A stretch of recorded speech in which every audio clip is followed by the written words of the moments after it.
무리를 일으킨 점에 대해 국민 여러분께 머리 숙여 사죄드립니다.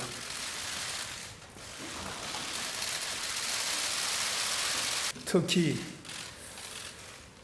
여성분들께 진심을 다해 사과의 말씀을 드립니다.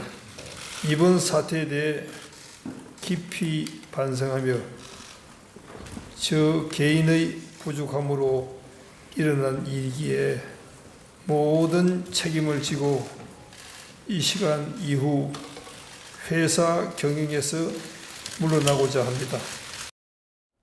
네, 앞서 한국 콜마 측이 지난 9일 공식 사과했지만 불매 운동으로 번진 상황을 막을 수가 없었고 사태가 걷잡을 수 없이 되자 윤 회장이 물러난 것이겠죠? 그렇습니다. 예, 제가 볼 때는 뭐 진정성이 거의 없다고 볼 수 있을 네. 것 같고요. 첫 번째 사과를 발표했을 당시만 해도 국민 여론은 엄청나게 차가웠습니다. 왜냐하면 사과 내용이 진정성이 전혀 없어요. 이 문제는 그냥 본인이 의도적인 게 아니라 일본의 문제에 대해서 본인의 의사를 일정 부분 반영하긴 했지만 이거 전체를 자신이 지지하는 건 아니다. 이런 얘기를 하면서 끝났거든요. 그러다 보니까 정말 이게 진정성 있는 사과냐. 700명이나 되는 직원들 앞에서 유튜브 영상을 보여주면서 회장이 의도 없이 보여줬다는 게 말이 되느냐. 이런 비난이 엄청나게 쏟아졌죠.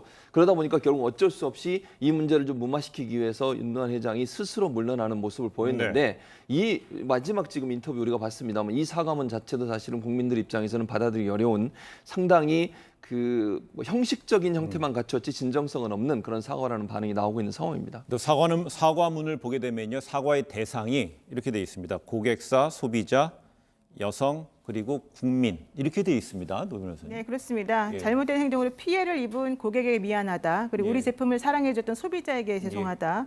그리고 특히 여성분에게 뭐 미안하고 국민에게 사죄한다. 이런 말인데요. 기본적으로는 순서가 좀 잘못된 게 아니냐. 예. 특히 그리고 이 사람이 왜 11일 날 본인이 사퇴 결심하게 됐나를 이걸 보면 알 수 있는 거죠. 고객사들이 지금 항의했기 때문이다. 이렇게 보는 네. 것이 맞는 거 아닌가. 물론 정확하지 않습니다만은 그렇게 생각이 들고요. 그런데다가 더더구나 중요한 건 기자 질문에 답하지 않았다는 것이 예. 또 중요합니다. 그런데 실제 이제 한국 콜마 입장에서는 우리는 그런 의도를 가지고 한 게 아니고 현재 상황에 대해서 설명을 해주기 위해서 이런 입장도 있다는 걸 알리기 위해서 한 것이다라고 얘기하고 있기 때문에 정확한 진위는 우리가 좀 확인해봐야 됩니다만은 그럼에도 불구하고 이건 약간 눈 가리고 아웅식의 사태다라고 하는 의견들이 많이 있습니다. 근데 윤 회장이 사임했지만 경영 일선에서 물러나는 것뿐이고 최대 주주로서의 지위는 유지할 수 있기 때문에 일각에서는 이 뭐 작전상 후퇴 아니냐 뭐 이런 의심도 나오고 있는 거 아닌가요? 그렇습니다. 이건 예. 뭐 그렇게 볼 수밖에 없는 게 예. 본인의 장남이 한국콜마 대표이사예요. 본인은 회장이고 본인의 장남이 대표이사를 맡고 있기 때문에 본인이 뭐